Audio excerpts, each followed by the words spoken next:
മാനവ വിഭവശേഷി മന്ത്രി സ്മൃതി ഇറാനിക്കെതിരെ പാർലമെന്റിൽ പ്രതിഷേധം. JNU ചർച്ചയ്ക്കിടെ മന്ത്രി ദുർഗാദേവിയെ അപമാനിക്കുന്ന പരാമർശങ്ങൾ നടത്തിയെന്ന് പ്രതിപക്ഷം ആരോപിച്ചു.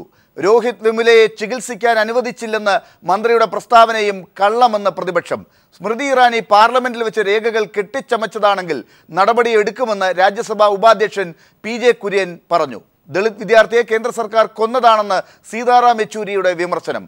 അടിസ്ഥാനരഹിതമായ കാര്യങ്ങൾ മാത്രമാണ് സ്മൃതിയുടെ പാർലമെന്റിൽ പറയുന്നതെന്ന് സീതാറാം യെച്ചൂരി കുറ്റപ്പെടുത്തി. ഈ വിഷയമാണ് ആദ്യം ന്യൂസ് ആൻഡ് വ്യൂസ് പരിശോധിക്കുന്നത്. ചർച്ചയിൽ പങ്കെടുക്കും PK ബിജു MP, BJP വക്താവ് ശ്രീ JR പത്മകുമാർ, M ലിജു എന്നിവർ. PK ബിജു, എന്തുകൊണ്ടാണ് പാർലമെന്റിൽ സ്മൃതി ഇറാനി രേഖകൾ കെട്ടിച്ചമച്ചു എന്ന വലിയ വിമർശനം ഇന്നും ഉയർന്നത്?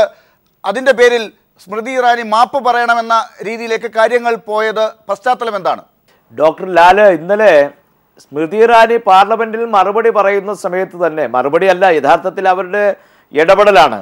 ആഭ്യന്തരമന്ത്രി രാജ്നാഥ് സിംഗ് ആണ് രണ്ട് വിഷയങ്ങൾ ഒന്നിച്ചു ചേർത്താണ് പാർലമെന്റിൽ ചർച്ച നടത്തിയത്. ഇത് BJPയുടെ ഒരു പൊതുവായിട്ടുള്ള തന്ത്രം അതാണ്. കാരണം ലോകസഭയിൽ BJPക്ക് അംഗങ്ങൾ കൂടുതലുള്ളത് കൊണ്ട് ചർച്ച ചെയ്യാനുള്ള സമയത്തിൻ്റെ ബഹുഭൂരിപക്ഷവും അവരാണ് കൈകാര്യം ചെയ്യുന്നത്. CPMന് അനുവദിച്ച സമയം 3 മിനിറ്റാണ്. അത് ശ്രീ MP രാജേഷ് അത് 10 മിനിറ്റ് വരെ ഈ രണ്ട് വിഷയങ്ങളും ഒരുമിച്ച് പറയാൻ ഉപയോഗിച്ചു എന്നത് മാത്രമേ ഉള്ളൂ. അതിന് മറുപടിയായി ശ്രീ സ്മൃതി ഇറാനി പാർലമെന്റിൽ അവരുടെ പ്രസംഗം തന്നെ ശ്രദ്ധിച്ചാൽ അറിയാം, ധിക്കാരവും ധാർഷ്ട്യവും എത്ര കണ്ട് പ്രദർശിപ്പിക്കാൻ കഴിയുമോ അതേപോലെ ഉള്ള മറുപടിയാണ് അവർ നടത്തിയത്. ഇത് സ്മൃതി ഇറാനിയുടെ ഒറ്റപ്പെട്ട കാര്യമായിട്ട് ഞങ്ങൾ കാണുന്നില്ല. സംഘപരിവാർ എങ്ങനെയാണ് ദളിത് വിഷയത്തിൽ മറുപടി പറയേണ്ടത് അത് മുൻകൂട്ടി തയ്യാറാക്കി കൊടുത്തിരിക്കുകയാണ്. അതുകൊണ്ട് കെട്ടുകഥകളുടെ വലിയ ഒരു പ്രളയമാണ് അവർ തുടക്കത്തിൽ തന്നെ അവതരിപ്പിച്ചത്. ഞങ്ങൾ ആ സമയത്ത് തന്നെ പ്രതിഷേധം രേഖപ്പെടുത്തി ആ മറുപടി കേൾക്കാൻ നിൽക്കാതെ ഞങ്ങൾ പുറത്തിറങ്ങി പോന്നു, വാക്കൗട്ട് നടത്തി. കാരണം ഇത്തരം തെറ്റായ കാര്യങ്ങൾ പ്രചരിപ്പിക്കുക. അവസാനം നമ്മുടെ തെലങ്കാനയിൽ നിന്നുള്ള പാർലമെന്റ് അംഗവുമായി കോർക്കുന്ന സ്ഥിതി പാർലമെന്റിനകത്തുണ്ടായി. കാരണം ഇവർ പറയുന്ന വസ്തുതാപരമായി ശരിയല്ല. ഈ രോഹിത് വെമുല ആത്മഹത്യ ചെയ്ത സാഹചര്യം നമുക്കറിയാം. ABVPയുടെ പരാതിയെ തുടർന്ന് കേന്ദ്രമന്ത്രിമാർ 2 പേർ വലിയ തോതിൽ ഇടപെടുകയും വൈസ് ചാൻസലർ മാറ്റി ഒരു ദളിത് വിദ്യാർത്ഥിയുടെ പഠനം അവസാനിപ്പിക്കുന്നത് എല്ലാ തരത്തിലുള്ള ഒരു വിലക്കുകളും അവിടെ കൊടുക്കുകയും അതിൻ്റെ ഭാഗമായി കുട്ടിക്ക് തുടരാൻ കഴിഞ്ഞില്ല, ആത്മഹത്യ ചെയ്യേണ്ടി വന്നു. അദ്ദേഹം കത്തെഴുതി വെച്ചു. സ്മൃതി ഇറാനി പറയുന്നത് ഞങ്ങളുടെ പേരിൽ കത്തില്ല, എനിക്ക് ആരോടും പരാതിയില്ല എന്നാണ് കത്തിൽ എഴുതിയിരിക്കുന്നത്. അതുകൊണ്ട് RSSനോ കേന്ദ്ര ഗവൺമെന്റിനോ ABVPക്കോ ഒന്നും ഇതിൽ ഒരു കുഴപ്പവുമില്ല എന്ന നിലയിലാണ് അവർ മറുപടി പറയുന്നത്. രാജ്നാഥ് സിംഗിന്റെ മറുപടി ആകട്ടെ, ഇത് 9ഓളം ദളിത് വിദ്യാർത്ഥികൾ ആത്മഹത്യ ചെയ്തു. ശ്രീ വെങ്കയ്യ നായിഡു പറഞ്ഞപ്പോഴും അദ്ദേഹം പറയുന്നതാണ്. പക്ഷേ പുറത്താക്കപ്പെട്ട സസ്പെൻഡ് ചെയ്യപ്പെട്ട ABVPയുടെ സമ്മർദ്ദത്തെ തുടർന്ന് വൈസ് ചാൻസലർ മാറ്റി സസ്പെൻഡ് ചെയ്യപ്പെട്ട് ആത്മഹത്യ ചെയ്യേണ്ടെന്ന ഒരു സാഹചര്യം രോഹിത് വെമുല എന്ന കുട്ടിക്ക് മാത്രമാണ് ഉണ്ടായത്. ഞങ്ങൾ ഒട്ടേറെ സമയത്ത് കഴിഞ്ഞ പാർലമെന്റ് സമ്മേളനത്തിലും സ്മൃതി ഇറാനി മറുപടി പറയുന്ന സമയത്ത് ഞാൻ ഇടപെട്ട് ഒരു ചോദ്യം ചോദിച്ചു. രാജീവ് ഗാന്ധി ഫെലോഷിപ്പ് പട്ടികജാതി വിദ്യാർത്ഥികൾക്ക് ഗവേഷണത്തിന് കൊടുക്കുന്ന ഫെലോഷിപ്പാണ്. അത് 25,000 ഫെലോഷിപ്പ് ഉണ്ടായിരുന്നു, 2,500 കുറച്ചു. മാത്രമല്ല 1 വർഷം 1.5 വർഷമെല്ലാം അതിൻ്റെ ഫെലോഷിപ്പ് കൊടുക്കാൻ ഫെലോഷിപ്പ് തുക കൊടുക്കുന്നില്ല. എങ്ങനെ കുട്ടികൾ റിസർച്ച് നടത്തും? അപ്പോൾ ഉന്നത വിദ്യാഭ്യാസ രംഗത്ത് കടന്നു വരുന്ന ദളിത് വിദ്യാർത്ഥികളെ അവിടുന്ന് ആട്ടിപ്പായിക്കുന്നതിന് വേണ്ടി സംഘപരിവാറിന്റെ ചാതുർവർണ്ണ വ്യവസ്ഥ നടപ്പിലാക്കാൻ ശ്രമിക്കുന്ന RSSന്റെ നിർദ്ദേശാനുസരണം രാജ്യത്ത് നടപ്പിലാക്കുകയാണ്. അതുകൊണ്ടാണ് കെട്ടിച്ചമച്ച കഥകൾ പാർലമെന്റിൽ അവതരിപ്പിക്കേണ്ടി വന്നിട്ടുള്ളത്. ശക്തമായ പ്രതിഷേധം ഞങ്ങൾ ഈ കാര്യത്തിൽ പാർലമെന്റിനും പുറത്തും ഉയർത്തിക്കൊണ്ടിരിക്കുകയാണ്. ശ്രീ JR പത്മകുമാർ, BJP ഉന്നത വിദ്യാഭ്യാസ രംഗത്ത് എന്താണ് ചെയ്യുന്നത്? ഇന്ന് രാഷ്ട്രപതി തന്നെ എടുത്തു പറഞ്ഞിട്ടുള്ള കാര്യമുണ്ട്. നമ്മുടെ സർവകലാശാലകൾ, ഉന്നത വിദ്യാഭ്യാസ കേന്ദ്രങ്ങളൊക്കെ അന്താരാഷ്ട്ര തലത്തിലേക്ക് ഉയരണം, ആ പാരമ്പര്യമാണ് നമുക്ക് ഉള്ളത് എന്ന്. JNUവിൻ്റെ പേരിൽ ഇപ്പോൾ തുടങ്ങിയിരിക്കുന്ന കാര്യം എന്താണെന്നുള്ളത് അറിയാം. BJP MPമാരും BJP നേതാക്കളുമൊക്കെ JNUവിൻ്റെ പേരിൽ പറഞ്ഞുകൊണ്ടിരിക്കുന്ന കാര്യങ്ങൾ പുറത്തു പോലും ചർച്ച ചെയ്യാൻ പറ്റാത്തതാണ് എന്നുള്ളതും അങ്ങേക്ക് അറിയാവുന്നതാണ്. ആ രീതിയിലുള്ള ചർച്ചകളാണ്, വാക്കുകളൊക്കെയാണ് ഉപയോഗിക്കുന്നത്. പാർലമെന്റിൽ സ്മൃതി ഇറാനി ദുർഗാദേവിയെ പോലും എടുത്തുപയോഗിച്ചത് BJPക്ക് പോലും അംഗീകരിക്കാൻ പറ്റാത്ത കാര്യങ്ങളാണ്. അത് രാജ്യദ്രോഹികളാണ് JNUവിലെ വിദ്യാർത്ഥികൾ എന്ന് പറയുന്നതിന് വേണ്ടി ആ രീതിയിലേക്ക് കാര്യങ്ങൾ കൊണ്ടുപോയി. ഒപ്പം ഇപ്പോൾ വെമുലയുടെ കാര്യം തന്നെ, രോഹിത് വെമുലയുടെ കാര്യം തന്നെ എന്താണ് ഇപ്പോൾ ഏറ്റവും ഒടുവിൽ ദളിത് വിദ്യാർത്ഥി അല്ല എന്ന് എങ്ങനെയാണ് ചൂണ്ടിക്കാട്ടുക എന്നുള്ളതിൻ്റെ രേഖകൾ ശേഖരിച്ചു കൊണ്ടിരിക്കുകയാണ് ഇപ്പോൾ. ഈ രീതിയിൽ കാര്യങ്ങളെ കൊണ്ടുപോകുന്നത് എന്തുകൊണ്ടാണ്? അല്ല, ഇതിൽ താങ്കൾ പറയുന്നത് കേട്ടാൽ ഒഫീഷ്യലായിട്ടുള്ള ഒരു അന്വേഷണം നടത്താൻ പാടില്ല, ഈ കാര്യങ്ങളൊന്നും ചർച്ച ചെയ്യാൻ പാടില്ല, പോലീസ് റിപ്പോർട്ട് കൊടുക്കാൻ പാടില്ല. പിന്നെ ആരാ ഇതിനൊക്കെ മറുപടി പറയേണ്ടത്? ഇപ്പോൾ ബിജു അദ്ദേഹം ഒരു ചെറുപ്പക്കാരനായ MP എന്നുള്ളതിൽ കുറച്ചുകൂടി ഗൗരവമായിട്ട് കാര്യങ്ങൾ മനസ്സിലാക്കി സംസാരിച്ചാൽ നന്നായിരിക്കും. ബെബുലേക്ക് കൊടുത്തിട്ടില്ല എന്ന് പറഞ്ഞാൽ സ്മൃതി ഇറാനി ഇന്നലെ പാർലമെൻറ്റിൽ പറഞ്ഞിട്ടുണ്ട് 2014 നവംബർ മാസം 15-ാം തീയതി വരെ 3,75,000 രൂപ അദ്ദേഹത്തിന് സ്റ്റൈഫൻഡ് ഫെലോഷിപ്പ് കൊടുത്തിട്ടുണ്ട്. ഇല്ലെങ്കിൽ അവർക്ക് ചോദ്യം ചെയ്യാമല്ലോ, വെറുതെ മൈതാന പ്രസംഗം നടത്തിയിട്ട് കാര്യമില്ല. പിന്നെ ഇപ്പോൾ ഏതായാലും ഈ നമ്മുടെ ദുർഗാദേവിയോടൊക്കെ സ്നേഹം തോന്നിയാൽ നല്ല കാര്യം തന്നെ. ഈ ഒരു കലാശാലയ്ക്ക് യോജിക്കാത്ത നടപടിയെടുത്താൽ സസ്പെൻഡ് ചെയ്യുന്നത് സ്വാഭാവികമാണ്. കേരളത്തിൽ ഈ ബിജുവിൻ്റെ പാർട്ടിയിലുള്ള 15 SFIക്കാർ ഇന്ന് കാലിക്കറ്റ് യൂണിവേഴ്സിറ്റിയിൽ സസ്പെൻഡ് ചെയ്തിട്ടുണ്ട്. ഈ അടുത്ത സമരം നടന്നുകൊണ്ടിരിക്കുന്നത്. അതിലേതെങ്കിലും ദളിതുണ്ടോ എന്ന് നിങ്ങൾ പരിശോധിച്ചോ? ഇല്ലല്ലോ. പിന്നെ BJP ഭരിക്കുന്ന സംസ്ഥാനങ്ങളിൽ അല്ലെങ്കിൽ BJPയുമായി ബന്ധപ്പെട്ട സെൻട്രൽ യൂണിവേഴ്സിറ്റി കേന്ദ്ര ഗവൺമെന്റുമായി ബന്ധപ്പെട്ട വരുമ്പോൾ അവിടെ ന്യൂനപക്ഷം ഭൂരിപക്ഷം ദളിതാണോ ഇതാണോ എന്നുള്ള കാര്യം പരിശോധിക്കും. അങ്ങനെയല്ല, ഞാൻ അങ്ങനെയല്ല പറഞ്ഞത്. BJP ആണ് എങ്കിൽ പിന്നെ സെൻട്രൽ ഗവൺമെന്റ് സർവകലാശാലയിൽ നടക്കുന്ന സമരത്തിന് RSSനെയും BJPയും എന്തിനാ പറയുന്നത്? അപ്പോൾ അവർക്ക് ഒരുണ്ട്. 2, ഇന്നലെ സ്മൃതി ഇറാനി പറഞ്ഞ കാര്യം കേൾക്കാൻ തയ്യാറല്ല. മറുപടി പ്രസംഗിക്കുക എന്നുള്ളതിനപ്പുറം മറുപടി അതിന് ആരോപണം ഉന്നയിക്കുമ്പോൾ അതിന് മറുപടി പറയാനുള്ള ക്ഷമ വേണം. ഞാൻ വെല്ലുവിളിച്ച് പറയുന്നു. ഇന്നലെ അവിടുത്തെ രാജ്യസഭ ഡെപ്യൂട്ടി ചെയർമാൻ പറഞ്ഞത് എന്താ? സ്മൃതി ഇറാനി പറഞ്ഞത് തെറ്റാണെങ്കിൽ അവർക്ക് ഹാജരാക്കിയത് തെറ്റാണെങ്കിൽ അവർക്കെതിരായിട്ട് നടപടിയെടുക്കാം. ഞാനൊന്ന് വെല്ലുവിളിച്ചു ചോദിക്കുക, ഈ പറഞ്ഞ കാര്യങ്ങൾ ശരിയാണ് എന്ന് തെളിഞ്ഞാൽ ഈ ബിജു ഉൾപ്പെടെയുള്ള ഇടതുപക്ഷത്തിൻ്റെയും അതുപോലെ കോൺഗ്രസിന്റെ നേതാക്കന്മാർക്ക് ഞങ്ങൾ ചെയ്ത തെറ്റാണെന്ന് രാജ്യത്തിനോട് മാപ്പ് പറയാൻ തയ്യാറുണ്ടോ? അല്ല, എനിക്കൊന്ന് അതൊന്ന് ഇപ്പൊ ബിജു പറഞ്ഞതിനുള്ള മറുപടിയായി മറുപടിയല്ല. നിങ്ങൾ നേരത്തെ സ്മൃതി ഇറാനി എന്തോ പ്രസംഗിച്ചു എന്ന് പറഞ്ഞു. അത് ഒരു 2 വരി ഇത് എൻ്റെ കയ്യിലുള്ളത് സ്മൃതി ഇറാനി ഇന്നലെ പാർലമെന്റ് ചെയ്ത പ്രസംഗത്തിന്റെ മലയാള പരിഭാഷയാണ്. എനിക്കൊരു 1 മിനിറ്റ് സമയം തന്നെ അതൊന്ന് പറയാൻ വേണ്ടിയിട്ട്. എങ്കിലേ സ്മൃതി ഇറാനി എന്ത് പറഞ്ഞു എന്ന് ജനങ്ങൾക്ക് മനസ്സിലാക്കാൻ കഴിയൂ. 2013 ഒക്ടോബർ മാസം SC ST minority Muslim and minority students union JNU അവിടെ JNUവിലെ പുറത്തിറക്കിയ ഒരു ലഘുലേഖ ദൈവത്തോടുള്ള ക്ഷമാപണത്തോടു കൂടി ഞാൻ വായിക്കുകയാണ്. ശ്രീ പത്മകുമാർ, ഞാൻ ഒറ്റ കാര്യം മാത്രമേ ചോദിക്കുന്നുള്ളൂ. ഈ JNUവിലെ ഇന്നത്തെ സ്ഥിതിവിശേഷത്തെ ന്യായീകരിക്കുന്നതിന് വേണ്ടി അവിടെ എടുത്ത കേന്ദ്ര സർക്കാരിന്റെ നടപടികൾ ന്യായീകരിക്കുന്നതിന് വേണ്ടി ദേശദ്രോഹ പരിപാടികളാണ് അവിടെ നടക്കുന്നത് എന്ന് കാണിക്കാൻ വേണ്ടി 2013 അവിടെ ആരോ ഇറക്കിയിട്ടുള്ള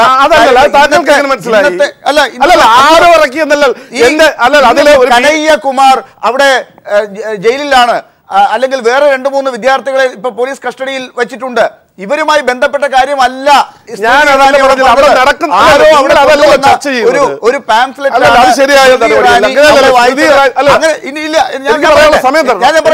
സമയം തരാം.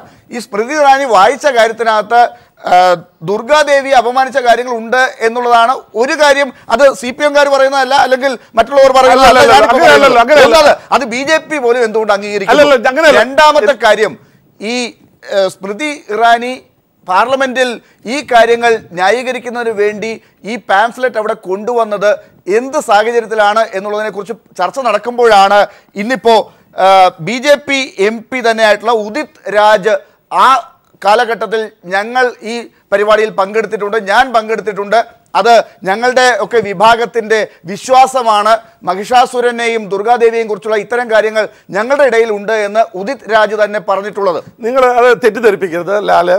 നമ്മളൊരു ആശയം അവതരിപ്പിക്കുമ്പോൾ അതിലൊരു സത്യസന്ധത വേണം. ഉദിത് രാജ എന്ന് പറയുന്ന അന്ന് BJP MP അല്ല, അന്ന് BJPയിൽ ഇല്ല അദ്ദേഹം. സമയത്ത് അദ്ദേഹം അതിനുശേഷമാണ് കഴിഞ്ഞ പാർലമെന്റ് തെരഞ്ഞെടുപ്പിലാണ് BJPയിലേക്ക് വന്നത്. അന്ന് അദ്ദേഹം ദളിത് സംഘടനയുടെ നേതാവായിരുന്നു.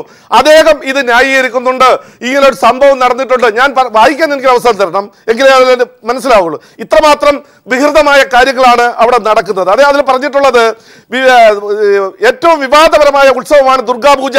ഉന്നത കുലജാതയായ സവർണയും സുന്ദരിയുമായ ദുർഗാദേവി കീഴാളനായ കറുത്തവനും നാട്ടുകാരനുമായ മഹിഷാസുരനെ മൃഗീയമായി ചതിച്ചു കൊന്ന ഓർമ്മ പുതുക്കലാണ് ദുർഗാപൂജ. ധീരനും ആത്മാഭിമാനവും ഉള്ളവനായ നേതാവായിരുന്നു മഹിഷാസുരൻ. അദ്ദേഹത്തെ ചതിയിലൂടെ ഇല്ലാതാക്കാൻ ആര്യന്മാർ കൊണ്ടുവന്ന വേശ്യാസ്ത്രീയാണ് ദുർഗാദേവി. മഹിഷാസുരനെ വിവാഹം കഴിച്ച് ദുർഗാദേവി 9 ദിവസം മധുവിധ് ആഘോഷിച്ചതിനു ശേഷം അദ്ദേഹത്തെ ചതിച്ചു കൊന്നു എന്ന് പറയുന്നതാണ്. ഇതിപ്പോ പാർലമെന്റിൽ അവതരിപ്പിച്ചിരിക്കുന്ന സ്മൃതി ഇറാനിയാണ്. ആർക്ക് വേണ്ടിയാണ്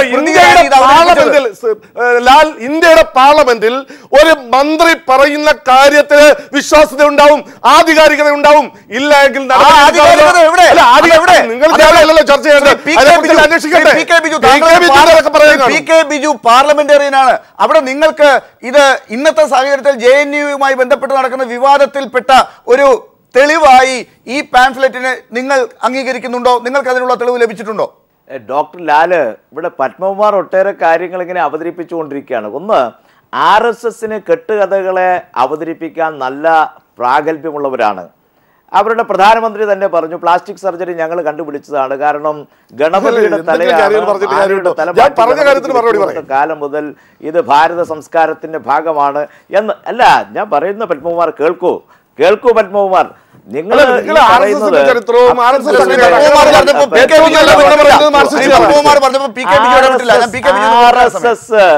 മഹാത്മാഗാന്ധി രാജ്യത്തിന്റെ ആദർശ പുരുഷനായിട്ടുള്ള സ്വാതന്ത്ര്യ സമരത്തിൽ ഈ ജനകോടികളെ നയിച്ച ഗാന്ധിയെ 1 വർഷം പോലും സ്വാതന്ത്ര്യം കിട്ടിയ രാജ്യത്ത് ജീവിക്കാൻ അനുവദിക്കാത്ത RSSന് എങ്ങനെയാണ് രാജ്യസ്നേഹത്തെ കുറിച്ച് പറയാൻ, മറ്റുള്ളവരെ പഠിപ്പിക്കാൻ സാധിക്കുക? ആരെങ്കിലും നിങ്ങളുടെ രാജ്യസ്നേഹത്തെ വിശ്വസിക്കും? ഇതിപ്പോ യഥാർത്ഥത്തിൽ എന്താ? നിങ്ങൾ രാജ്യത്തെ സർവകലാശാലകളുടെ സ്വാധീനം പിടിച്ചെടുക്കണം. രാജ്യത്ത് നിങ്ങൾക്ക് സ്വാതന്ത്ര്യ സമരത്തിൽ ഒരു പങ്കുമില്ല എന്ന് കഴിഞ്ഞ ദിവസം പാർലമെന്റിൽ പ്രസംഗിച്ച രാജേഷിന്റെ പ്രസംഗം ഇന്ന് നോക്കുമ്പോൾ RSSന് RSSന് ഇന്ത്യയുടെ സ്വാതന്ത്ര്യ സമരത്തിൽ പങ്കില്ല എന്ന് രാജേഷ് പറഞ്ഞ ഭാഗം വെട്ടി മാറ്റിയിരിക്കുകയാണ്. കാരണം ഉന്നയിക്കാൻ പോവാണ്. രാജ്യത്ത് RSSനെതിരായി അതുപോലെ ഗാന്ധിയെ കൊന്ന ഗോഡ്സെക്കെതിരായി എന്തൊക്കെ പരാമർശം നടത്തിയാലും അതൊന്നും ഉണ്ടാവാൻ പാടില്ല. ഗാന്ധിയുടെ രക്തസാക്ഷിത്വ ദിനം ഇപ്പോഴും ലഡു വിതരണം നടത്തിയും മധുരപലഹാര വിതരണം നടത്തിയും ഡാൻസ് കളിച്ചും ചെണ്ട കൊട്ടിച്ചും ഈ രാജ്യത്ത് ആചരിച്ച ഒരാളെ പോലും നിങ്ങൾ ബുക്ക് ചെയ്തോ, അറസ്റ്റ് ചെയ്തോ? അത് രാജ്യദ്രോഹമല്ലേ? അപ്പൊ യഥാർത്ഥത്തിൽ നിങ്ങൾ പറയുന്ന നിലയിൽ പ്രവർത്തിക്കാത്തവരെല്ലാം രാജ്യദ്രോഹികൾ. കനയ്യകുമാർ AVPയുടെ സ്ഥാനാർത്ഥികൾ തോൽപ്പിച്ച കാലം മുതൽ അവിടുത്തെ പാർലമെന്റ് മെമ്പർ ഇവനെതിരെ പരാതിപ്പെട്ട് നടപടിയെടുക്കണമെന്ന് ആവശ്യപ്പെട്ടതാണ്. അപ്പൊ തുടക്കം ഇതല്ല. RSSന് ഇന്ത്യയിലെ ഇന്റലക്ച്വൽ ആയിട്ടുള്ള ക്യാമ്പസുകൾ കടന്നു വരാൻ കഴിയുന്നില്ല, AVP കടന്നു വരാൻ കഴിയുന്നില്ല. അവിടെ കടന്നു വരണമെങ്കിൽ എന്നും നിലനിൽക്കുന്ന അവിടുത്തെ ജനാധിപത്യ അറ്റ്മോസ്ഫിയർ അവസാനിപ്പിക്കണം. അതിനുവേണ്ടിയിട്ടുള്ള ആസൂത്രിതമായിട്ടുള്ള പരിശ്രമമാണ്. അത് JNUവിൽ കണ്ടത്, ഹൈദരാബാദിൽ ദളിത് വിദ്യാർത്ഥിയെ കൊലപാതകത്തിൽ കണ്ടത്, പിന്നെ ചെന്നൈ IITയിൽ അംബേദ്കർ സ്റ്റഡീസ് സെന്ററിനെ നിരോധിച്ചുകൊണ്ടുള്ള കാര്യത്തിൽ കണ്ടത്. എല്ലാ സ്ഥലത്തും നിങ്ങൾ നോക്കേണ്ടത് ഇന്ത്യയിലെ IITകളിൽ അധ്യാപകരെ നിയമിക്കുന്ന കാര്യത്തിൽ എത്ര സീറ്റുകളാണ് പട്ടികജാതി പട്ടികവർഗ വിഭാഗത്തിന് അവിടെ നിയമിക്കാനുള്ളത്? എന്തുകൊണ്ടാണ് നിങ്ങൾ നിയമിക്കാത്തത്? അവിടുത്തെ വിദ്യാർത്ഥികൾക്ക് പഠനം പൂർത്തീകരിക്കാൻ കഴിയുന്നുണ്ടോ?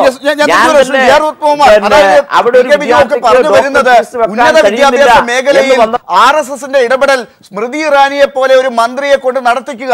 CBSE സ്കൂളുകൾ നടത്തുന്നത് പോലെയാണ് സർവകലാശാലകൾ നടത്തിക്കൊണ്ടിരിക്കുന്നത്. അതിന്റെ തെളിവുകളാണ് ഇപ്പൊ ഈ കാണുന്നത്. അവിടെ ഗവേഷണം നടത്തുന്ന കാര്യത്തിൽ അവിടുത്തെ സ്വയംഭരണത്തിൽ ഇടപെടുക. രോഹിത് വെമുല ആത്മഹത്യ ചെയ്യുന്നതിന് കാരണക്കാർ കേന്ദ്ര സർക്കാരാണെന്നാണ് സീതാറാം യെച്ചൂരി പാർലമെന്റിൽ ഇപ്പോൾ പറഞ്ഞിരിക്കുന്നത്. എനിക്ക് ഈ പറഞ്ഞ കാര്യങ്ങൾക്ക് മറുപടി പറയാനുള്ള സമയം തന്നിട്ട് ലാൽ ഇടപെടാം. ലാലിന് എപ്പോഴും സംസാരിക്കാം, പക്ഷെ ഞാൻ കംപ്ലീറ്റ് ചെയ്യാനുള്ള സമയം അല്ലെങ്കിൽ എന്നോട് നിർത്താൻ പറഞ്ഞിട്ട് ഇടപെട്ടതാണ്. ഇതിൽ ഇദ്ദേഹം പറഞ്ഞ 2-3 കാര്യങ്ങളുണ്ട്. ഈ കമ്മ്യൂണിസ്റ്റ് പ്രസ്ഥാനത്തിന് ഇന്ത്യയുടെ സ്വാതന്ത്ര്യ സമരത്തിൽ എന്താ റോള്? 36 ഇവർ പറഞ്ഞത് 18 സംസ്ഥാനങ്ങൾ ആക്കി അവർ പീപ്പിൾ ഡെയിലിയിൽ പറഞ്ഞിട്ടുള്ളതാ. 36 രാഷ്ട്രങ്ങളായി ഈ ഇന്ത്യ വെട്ടിമുറിക്കണം. ക്വിറ്റ് ഇന്ത്യ സമരത്തെ ഒറ്റുകൊടുത്തു. ഇന്ത്യ വിഭജിക്ക് സ്വാതന്ത്ര്യം കിട്ടുമെന്നുള്ള അദ്ദേഹം പറഞ്ഞപ്പോൾ നിങ്ങൾ ഇടപെട്ടില്ല.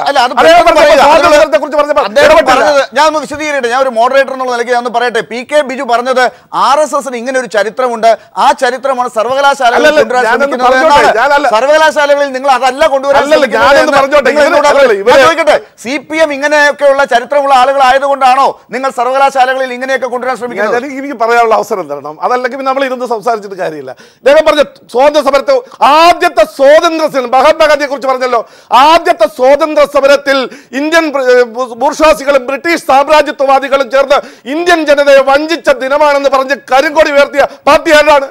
ഇന്ത്യയിലെ കമ്മ്യൂണിസ്റ്റ് ശ്രീ പത്മകുമാർ, എനിക്ക് ഇടപെടാൻ സാധിക്കില്ല. എന്റെ ചോദ്യത്തിന് ഉത്തരം കിട്ടിയില്ല. 8:30 മണി വരെ നമുക്ക് ഈ ചർച്ചയുള്ളൂ. PK ബിജു പറഞ്ഞത് സർവകലാശാലകളിൽ നിങ്ങൾ സംഘപരിവാർ ഇടപെടുന്നതിന്റെ കാര്യങ്ങളാണ്.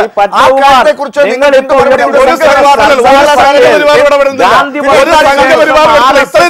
ദേശദ്രോഹ പ്രവർത്തനങ്ങളെ നിയന്ത്രിക്കാൻ സെൻട്രൽ ഗവൺമെന്റ് ശക്തമായ നടപടിയെടുക്കും. അവിടെ എന്നിട്ട് ഇന്ത്യ വെട്ടിമുറിക്കണം, 1000 വർഷം നിങ്ങൾ അതിനുവേണ്ടി എന്ന് മുദ്രാവാക്യം വിളിച്ചാൽ ഇന്ത്യയിലെ ചരിത്രമാനങ്ങളെ, നമ്മുടെ ഭാരതത്തിന്റെ മാനബിന്ദുക്കളെ അപമാനിക്കാനുള്ള ശ്രമം നടത്തിയാൽ അതിനെതിരായി നോക്കി നിൽക്കാൻ ഒരു ഗവൺമെന്റിന് കഴിയില്ല. ദേശവിരുദ്ധ ശക്തികളുടെ അട്ടിപ്പേറ് കിടക്കാനുള്ള ഒരു സ്ഥാപനമല്ല സെൻട്രൽ യൂണിവേഴ്സിറ്റി. ശ്രീ പത്മകുമാർ, അതായത് ഈ JNUവും ഹൈദരാബാദ് സെൻട്രൽ യൂണിവേഴ്സിറ്റിയും വേറെ സർവകലാശാലകൾ ഉണ്ടെങ്കിൽ അതൊക്കെ ഈ രാജ്യദ്രോഹികളുടെ അട്ടിപ്പേറിട്ട് കിടക്കുന്ന സ്ഥലങ്ങളാണ് എന്നാണ് നിങ്ങൾ പറഞ്ഞു വെക്കുന്നത്. അത് ഇനി അനുവദിക്കില്ല. അതിനാണ് സ്മൃതി ഇറാനി ഇത്തരം തെളിവുകൾ കൊണ്ടുവന്ന് വായിക്കുന്നത്. സ്മൃതി ഇറാനി കേന്ദ്രമന്ത്രിയാണ്, അവർ പാർലമെന്റിൽ ആധികാരികമായാണ് ഒരു രേഖ ഹാജരാക്കിയത്. നടപടിയെടുക്ക്. ശരി, ഞാൻ ചോദിക്കുന്നത് അതല്ലാതെ അതിനെ ന്യായീകരിക്കാൻ കള്ളമാണ്. മറ്റുള്ള സീതാറാം യെച്ചൂരി പറയുന്നത് മഹത് വചനം ഭയങ്കര സത്യസന്ധമായിട്ടുള്ള കാര്യങ്ങൾ, ബാക്കി എല്ലാവരും പറയുന്നത് മോശമാണെന്നുള്ളൊരു വ്യൂ വേണ്ട. സ്മൃതി ഇറാനി ഇന്ത്യയുടെ അധ്യാപകർ ഈ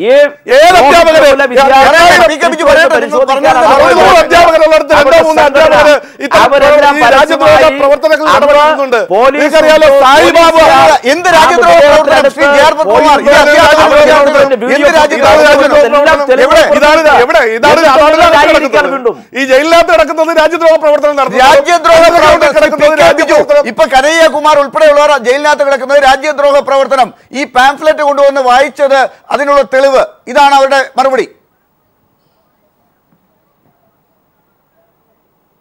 പത്മകുമാർ, നിങ്ങൾക്ക് രാഷ്ട്രീയ അധികാരം ഇപ്പൊ ഉണ്ട്, അതുകൊണ്ട് അതിന്റെ പേരിൽ ആളുകളെ പിടിച്ച് ജയിലിലിടാമെന്നുള്ള ധാരണയാണ് നിങ്ങൾക്കുള്ളത്. അങ്ങനെയൊന്നും രാജ്യത്തെ ജനാധിപത്യം ഇല്ലാതാക്കാൻ നിങ്ങൾക്ക് സാധിക്കില്ല.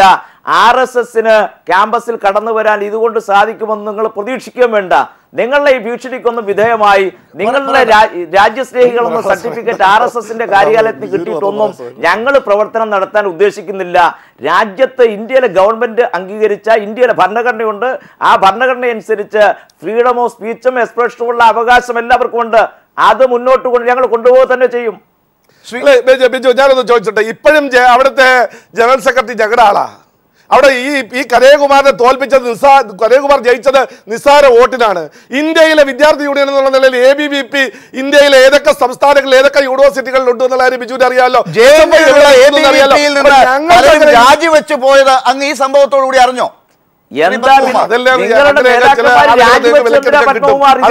പൊതുവായി പറഞ്ഞിട്ട് കാര്യമില്ല. അങ്ങനെ എത്രയോ സംഭവങ്ങൾ കോടതിക്കകത്തിട്ടും കനയ്യകുമാറിനെ കോടതിക്കകത്ത് ആളുകൾ ഞങ്ങൾ ന്യായീകരിക്കില്ല, ഒരിക്കലും ന്യായീകരിക്കില്ല. നിങ്ങള് ഈ കേരളത്തിൽ തന്നെ എടുത്തു നോക്കും. നിങ്ങളുടെ മഹത്തായ എന്റെ ഒരു പ്രശ്നം JNUവുമായി ബന്ധപ്പെട്ട പ്രശ്നം ചോദിക്കുമ്പോൾ കേരളത്തിന്റെ കാര്യം പറയും. RSS JNUവിലും സർവകലാശാലകളിലും നടത്തുന്ന പരിപാടികളെ കുറിച്ച് PK ബിജു പറയുമ്പോൾ CPM 47 തൊട്ട് നടത്തിയ കാര്യങ്ങൾ പറയും. ഇതല്ല എന്റെ ചോദ്യം. മോഡറേറ്റർ കാണണ്ട. എനിക്ക് കൃത്യമായ ചോദ്യം ചോദിച്ചേ പറ്റൂ. അതിനകത്ത് PK ബിജു പറയുന്നത് ഈ ചർച്ചയിൽ നിന്ന് പുറത്തു പോകുന്ന കാര്യങ്ങളാണെങ്കിൽ അങ്ങ് ചൂണ്ടിക്കാട്ടണം. പക്ഷേ JR പത്മകുമാർ തീർച്ചയായും എന്റെ ഒരു ചോദ്യത്തിനുള്ള കൃത്യമായ മറുപടി കിട്ടിയിട്ടില്ല. ഈ ദുർഗാപൂജയുമായി ബന്ധപ്പെട്ടുള്ള പാംഫ്ലെറ്റ് എന്തിന് പാർലമെന്റിൽ വായിച്ചു? അതെങ്ങനെയാണ് കനയ്യകുമാറുമായി ബന്ധപ്പെടുന്നത്? രണ്ടാമത്തെ കാര്യം, രോഹിത് വെമുല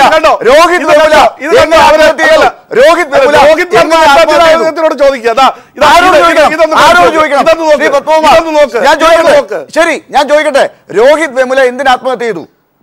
അദ്ദേഹം പറഞ്ഞു അതിനെക്കുറിച്ച് അന്വേഷണം നടക്കുകയല്ലേ, എന്തിനാണ് ആത്മഹത്യ ചെയ്തതെന്നുള്ള കാര്യം അദ്ദേഹം പറഞ്ഞിട്ടുണ്ട്. രാജ്യം ഭരിക്കുകയല്ലേ, എല്ലാ കാര്യങ്ങളും നിങ്ങൾ അവിടെ ഒരു കാര്യം, JNUവിൽ അർദ്ധരാത്രിയിൽ നടക്കുന്ന ചർച്ചകൾ നിങ്ങൾക്കറിയാം. അവിടെ ആരൊക്കെ എന്തൊക്കെ ഉപയോഗിക്കുന്നുണ്ട് എന്നുള്ളത് ദിവസം തോറും നിങ്ങൾ എണ്ണി തിട്ടപ്പെടുത്തി നിങ്ങളുടെ MLA മാർ ഫേസ്ബുക്കിൽ ഇടുന്നുണ്ട്. അതുപോലെയുള്ള കാര്യങ്ങളൊക്കെ നിങ്ങൾക്കറിയാം. പക്ഷേ രോഹിത് വെമുല എന്തിന് ആത്മഹത്യ ചെയ്തു നിങ്ങൾക്കറിയില്ല. അല്ല, ഞാൻ പറയട്ടെ ലാൽ, ഒരു കാര്യം പറയണം. ബിജു പറഞ്ഞ കാര്യങ്ങൾ മറുപടി പറയാൻ ഞങ്ങൾ പറഞ്ഞില്ലെന്നാണ് താങ്കൾ പറയുന്നത്. ബിജു പറഞ്ഞത് ഗോഡ്സെയെ കുറിച്ച് പറഞ്ഞു, BJPയെ കുറിച്ച് പറഞ്ഞു. അത് പറയുമ്പോൾ സ്വാതന്ത്ര്യ സമരത്തിലെ നിലപാടുകൾ എനിക്ക് പറയാൻ അവകാശമുണ്ടെന്നുള്ളത് ശരിയല്ല.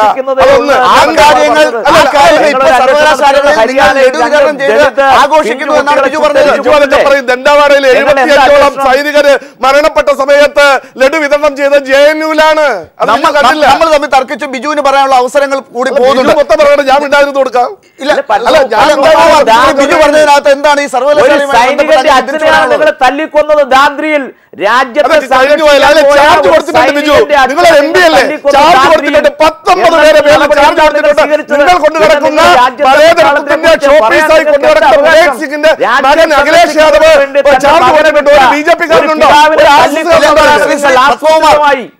PK ബിജു താങ്കൾ കൃത്യമായി പറയുക,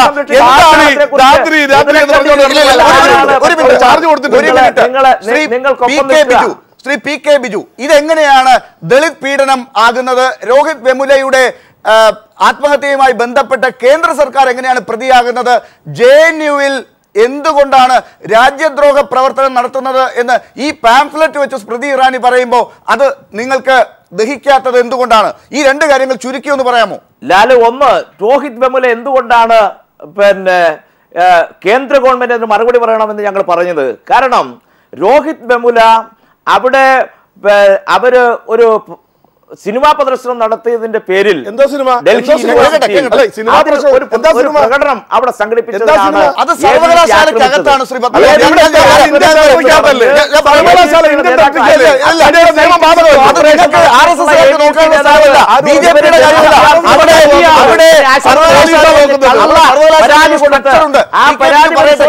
വൈസ് ചാൻസലർ ശർമ്മ പറഞ്ഞു, ഒരു നടപടിയെടുക്കാൻ മതിയായ ഒരു കാരണവും ഇക്കാര്യത്തിലില്ല, ഞങ്ങൾ അന്വേഷിച്ചു എന്ന് ശർമ്മ പറഞ്ഞു. അത് പോരാ, 8 തവണ ഈ യൂണിവേഴ്സിറ്റി വൈസ് ചാൻസലറോട് ആവശ്യപ്പെട്ടു. അവസാനം വൈസ് ചാൻസലറെ മാറ്റി അവരുടെ RSSകാരനായ അപ്പറാവുവിനെ വൈസ് ചാൻസലറാക്കി. അപ്പറാവുമാണ് 5 വിദ്യാർത്ഥികളെ പുറത്താക്കുന്നത്. പുറത്താക്കൽ മാത്രമല്ല, ക്യാൻറ്റീനിൽ കയറാൻ പാടില്ല, ലൈബ്രറിയിൽ കയറാൻ പാടില്ല, ഹോസ്റ്റലിൽ താമസിക്കാൻ പാടില്ല, ഊരുവിലൊക്കെ പ്രഖ്യാപിച്ചു. എങ്ങനെ ഒരു ദളിത് വിദ്യാർത്ഥി പിന്നീട് ജീവിക്കും? അവർക്ക് എങ്ങനെ സർവൈവ് ചെയ്യാൻ കഴിയും? ആ വിദ്യാർത്ഥി അതുകൊണ്ടല്ലേ എനിക്ക് ആരോടും പരിഭവമില്ല, ഞാൻ ഒരു ശാസ്ത്രകാരനാകാൻ ആഗ്രഹിച്ചതാണ്, ഞാനൊരു സാഹിത്യ ശാസ്ത്രകാരൻ ആഗ്രഹിച്ചു, പക്ഷേ എനിക്ക് അവസാനം ആത്മഹത്യാ കുറിപ്പ് മാത്രമാണ് എഴുതാൻ കഴിഞ്ഞത് എന്ന് പറയുമ്പോൾ ആരാണ് കുറ്റവാളി? ഇന്ത്യയിലെ പാർട്ടിയുടെ പ്രശ്നങ്ങൾ രോഹിത് വെമുല അവിടെ ഏത് സിനിമയാണ് പ്രദർശിപ്പിച്ചതിന് കാണാൻ നിന്നതെങ്കിലും അത് സംഘടിപ്പിച്ചതെങ്കിലും അതൊരു സർവകലാശാല ക്യാമ്പസിനകത്താണ്. അതിനകത്തുള്ള തീരുമാനങ്ങൾ എടുത്തതിനു ശേഷം തീരുമാനിക്കപ്പെടണം. അത് ദത്താത്രേയ എന്ന് പറയുന്ന MP ഇടപെട്ട് അതിന് മന്ത്രിയുടെ പിന്നാലെ പോയി അദ്ദേഹത്തിന്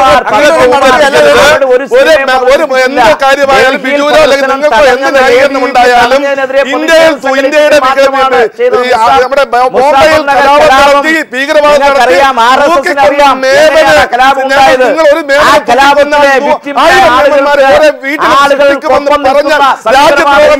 നടപടിയെടുക്കും. ഇത്തരം കലാപങ്ങൾ ഉണ്ടാക്കുമ്പോൾ പിടിക്കാൻ പറ്റാത്ത അകത്ത് കയറി വന്നിട്ട് നിങ്ങൾക്കൊന്നും ചെയ്യാൻ സാധിച്ചില്ല. അതിന്റെ ബഹളത്തിനിടയിൽ ആശയപരമായി നടത്തുന്ന സംവാദങ്ങൾക്കെതിരെ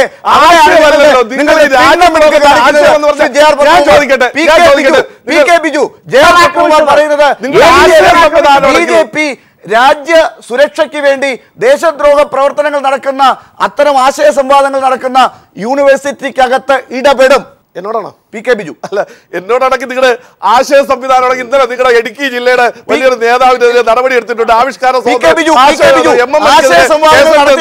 രാജ്യദ്രോഹപരമായ കാര്യങ്ങൾ പറഞ്ഞാൽ സർവകലാശാലയുടെ സ്വയംഭരണത്തിൽ ആഗ്രഹിക്കുന്നത് RSS രാജ്യത്തെ നിയമം അവര് കൈകാര്യം ചെയ്യാനാണ് ആഗ്രഹിക്കുന്നത്. ഒന്നുമില്ല. നിയമവ്യവസ്ഥ കോടതിയിലെ 2 അഭിഭാഷകർ അവസാനം ഒരു ചാനലിൽ ക്യാമറ ഓപ്പറേഷനിലൂടെ കണ്ടല്ലോ. ഞങ്ങൾ അവനെ മൂത്രം താഴെ വീഴുന്നത് വരെ തല്ലി കനയ്യകുമാറിനെ എന്ന് പറയാണ് 2 അഭിഭാഷകൻ. അപ്പൊ കോടതിക്കുള്ളിലല്ല, നിയമത്തിനുള്ളിൽ ഈ കാര്യങ്ങൾ പരിഹരിക്കുന്നതിനല്ല അവർ പരിശ്രമിക്കുന്നത്. കയ്യൂക്ക് കൊണ്ട് ഞങ്ങൾ പറയുന്നതെല്ലാം ഇന്ത്യയിലെ ക്യാമ്പസുകൾ ശിരസ വഹിക്കണം എന്ന് പറയാൻ ഞങ്ങൾ ഭാരത് മാതാ കീ ജയ് വിളിപ്പിക്കും എന്ന നിലയിൽ ആളുകളെ കൈകാര്യം ചെയ്യാൻ, ശാരീരികമായി ആക്രമിക്കാൻ, അങ്ങനെ രാജ്യത്തെ നിയമവ്യവസ്ഥയെ കയ്യിലെടുക്കാനാണ് RSSഉം. രാജ്യത്തെ സുപ്രീം കോടതി സർവകലാശാലയ്ക്ക് അകത്തുള്ള കാര്യങ്ങൾ വന്നാലും നിങ്ങൾ അത് അവിടെ ഇടപെടാൻ അനുവദിക്കില്ല, അതിന്റെ സംവിധാനങ്ങൾക്ക് വിട്ടുകൊടുക്കില്ല. നിങ്ങൾ പുറത്ത് രാജ്യസ്നേഹികളെന്ന് നിങ്ങൾ നിർവചിക്കുന്ന ആളുകൾ തീരുമാനിക്കും സർവകലാശാലകളിലൊക്കെ എന്ത് നടക്കണമെന്ന്. അല്ല, ഒന്ന്, ഇന്ത്യയുടെ എല്ലാ സർവകലാശാലയും ഇന്ത്യൻ ടെറിട്ടറിക്കകത്താണ്. ഇന്ത്യയുടെ നിയമങ്ങൾ ബാധകമാണ്. ഇന്ത്യക്ക് നിലവിലുള്ള നിയമങ്ങൾക്ക് വിരുദ്ധമായ നടപടികളും പ്രവർത്തികളും വച്ചു പുലർത്താൻ കഴിയില്ല, ഒരു രാജ്യത്തിനും കഴിയില്ല. 2, ബെമുല എന്ന് പറയുന്ന ആൾ ഉൾപ്പെടെ അവിടെ ABVP സെന്തിൽ കുമാറിനെ ഹോസ്റ്റൽ കയറി വലിച്ചിറക്കി കൊണ്ടുവന്ന കാര്യമൊക്കെ അറിയാമല്ലോ, അതിനെതിരെ കേസെടുത്തിട്ടുണ്ടല്ലോ. അപ്പൊ ഇതൊന്നും ഈ ആളുകളെ തല്ലുന്നത് ഇതൊന്നും ന്യൂനപക്ഷ അവകാശവും രാജ്യത്തിനൊന്നും ന്യൂനപക്ഷ അവകാശമൊന്നുമല്ല. ഈ എല്ലാ ബിജു മറുപടി നിങ്ങൾ എനിക്ക് പറയാൻ സമയം തരാതിരുന്നല്ലോ എല്ലാം. അല്ല, പത്മകുമാർ പറയുന്നത് രാജ്യത്ത് RSS പറയുന്നതാണ് രാജ്യത്തെ നിയമവ്യവസ്ഥ, അതനുസരിച്ച് ജീവിക്കാവുന്നവർ ജീവിച്ചാൽ മതി, ഇല്ലാത്തവർ പാകിസ്ഥാനിൽ പോകണം.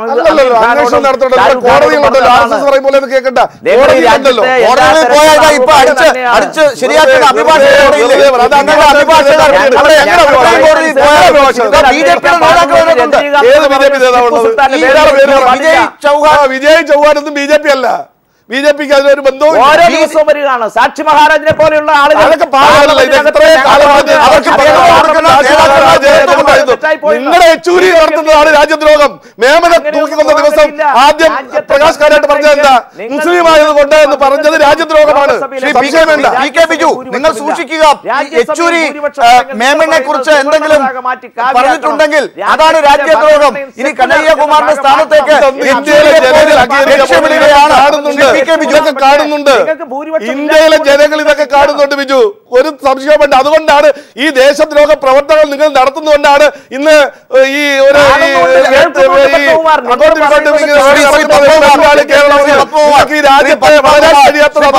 ഒരു ചർച്ചയെ നമ്മൾ ഈ രീതിയിൽ വളച്ചൊടിച്ചു കൊണ്ടുവരും. എന്ത് കാര്യങ്ങളും പറഞ്ഞു കഴിഞ്ഞാൽ അതിനകത്ത് എനിക്ക് പറയാൻ സമയം കിട്ടിയില്ല അങ്ങ് അവകാശപ്പെടുമ്പോഴും ഒരാളെയും മറുപടി പറയാൻ അങ്ങ് സമ്മതിക്കുന്നില്ല. PK ബിജു ഈ ചർച്ചയുടെ അവസാന ഘട്ടത്തിൽ യെച്ചൂരിയെ പോലും ലക്ഷ്യമിടുകയാണ്. ഈ രാജ്യദ്രോഹപരമായ പരാമർശങ്ങൾ മേമന്റെയൊക്കെ പ്രശ്നത്തിൽ പറഞ്ഞ യെച്ചൂരി പോലും സൂക്ഷിക്കണം, രാജ്യദ്രോഹി എന്നുള്ള അർത്ഥത്തിലേക്കാണ് പറഞ്ഞു വെച്ചത്. അല്ല, ഞങ്ങൾ ലാല് കൃത്യമായി പറഞ്ഞല്ലോ, RSSന്റെ തിട്ടൂരം അനുസരിച്ച് ഞങ്ങൾ ജീവിക്കാൻ ഉദ്ദേശിക്കുന്നില്ല. ഞങ്ങൾ സ്വതന്ത്രമായി രാജ്യത്തിന്റെ ഭരണഘടന അനുസരിച്ച് ജീവിക്കാൻ പ്രവർത്തിക്കാനും ആഗ്രഹിക്കുന്നവരാണ്. അതിന്റെ പേരിൽ ജയിലിൽ കിടക്കേണ്ടി വന്നാൽ ഞങ്ങൾ ജയിലിൽ കിടക്കാൻ ഒരു മടിയുമില്ല എന്ന് പാർട്ടിയുടെ ജനറൽ സെക്രട്ടറി സീതാറാം യെച്ചൂരി തന്നെ പറഞ്ഞല്ലോ. ഞങ്ങൾക്കൊരു മടിയില്ല. ഞങ്ങള് അതിന്റെ പേരിൽ രാജ്യത്ത് സ്വതന്ത്രമായിട്ട് അഭിപ്രായം പറയുന്നതിന്റെ പേരിൽ ജയിലടയ്ക്കുമെങ്കിൽ ജയിലടയ്ക്കട്ടെ. എന്തായാലും കോടതി മുറിക്കകത്ത് അഭിഭാഷകർ വളഞ്ഞിട്ട് തല്ലിയെന്നും നിലത്തിട്ട് ചവിട്ടിയെന്നും കനയ്യകുമാർ സുപ്രീം കോടതിയിൽ പറയുന്നതിന്റെ വീഡിയോ ദൃശ്യങ്ങൾ പീപ്പിളിന് ലഭിച്ചിട്ടുണ്ട്. അത് അല്പസമയത്തിനകം പ്രേക്ഷകർക്ക് കാണാൻ സാധിക്കും. ഇങ്ങനെ കനയ്യകുമാർ തന്നെ സുപ്രീം കോടതിയിൽ കരഞ്ഞു വിളിക്കുന്ന അവസ്ഥയാണ്. അവിടെയാണ് കോടതിയിൽ പോയി കാര്യങ്ങൾ പറയണമെന്ന് BJP നേതാക്കൾ പറയുന്നത്. ഈ ചർച്ച നമുക്കിവിടെ അവസാനിപ്പിക്കേണ്ടി വന്നിരിക്കുന്നു. തൽക്കാലം വളരെ നന്ദി ചർച്ചയിൽ പങ്കെടുത്തതിന് Shri PK Biju MP, Shri JR Padmakumar.